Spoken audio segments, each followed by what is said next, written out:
મેલી ઓર પ્લેસેન્ટા એ એક ડિસ્ક જેવું સ્ટ્રક્ચર છે જે ગર્ભાશયની દિવાલ સાથે જોડાયેલું હોય છે અને અમ્બિલિકલ કોર્ડ દ્વારા એ બ્લડ છે એ બાળક સુધી પહોંચાડતું હોય છે.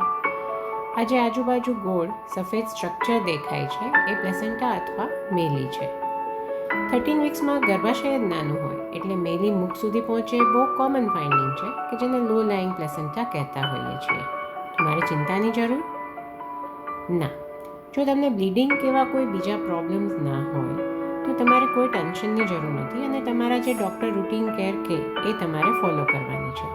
અને 5 મહિનાની જે ખોડખાપણની સોનોગ્રાફી હશે એમાં 90% ચાન્સ છે કે મેલી દૂર જતી રહી હશે, ઊંચી જતી રહી હશે.